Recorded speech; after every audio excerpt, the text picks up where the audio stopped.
نو مرګرو په پیښور کې په مختلف واقعاتو کې 2 کسان قتل شوي دي، یو زنانه مړه ده، یو ورور لګي شوی دی، خوري ویشتې ده او یو کسانو څوکیدار ویشتې دی، زخمی کړی دی. دا قتل پیلنې واقع چې کوم دا هغه د متنو تاڼې په حدود غازی آباد کې شوی ده، چرته چې د یو ماربل شوروم مالک ته 28 سال دغه عمر د سهیل ولد دلبر خان د شوروم نه چوټي کو د کور ته روانو د ماښام نه پس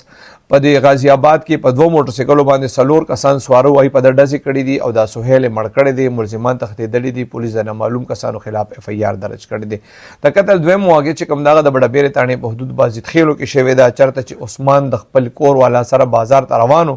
د سابقه دښمنی د ملزمان راغلي دي، سابقه دښمنی چې د چا سره دغه په د باندې ډزې کړي دي، په دې کې د عثمان مړ دی، د خپل ښځې په مخ کې دا د ملزمانو ویشتې دی او ملزمان تښتېدلي دي، پولیس ویلي د ملزمانو خلاف FIR درج کړی دی، د هغې تلاشي هم شروع کړی دی. د مرګ چې کوم دریمه واقعه ده هغه د تاکال تاڼې حدود پلوسی روډ کې شوې ده، چرته چې سلیمان نومي هلک دی، د والده ده چرته ګرلز هاسټل کې ملازمت کوي، هغه غریبه د چوټۍ نه پس کور ته روانه وه، یو تیز رفتار موټر راغلی دی، دی وهلې ده او موټر والا چې کوم دی هغه د موقع نه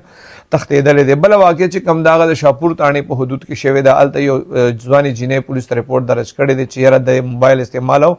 د دې ورور به اکثر دا موبایل استعمالولو نه منې کوله، په دې باندې جګړه شوې ده، ورور لګي شوی دی، دا خورې ویشتې ده، دا شدید زخمي ده.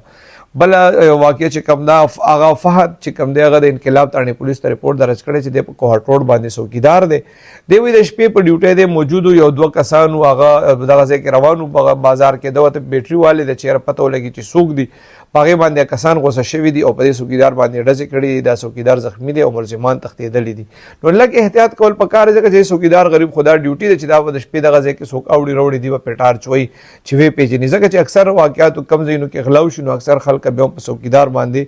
FIR کوي او هغوی وایي چې دا څوکیدار د دې غلا ذمهوار دی. نو لږ د هغه ذمهوارۍ او د هغه مجبوریت هم کتل پکار.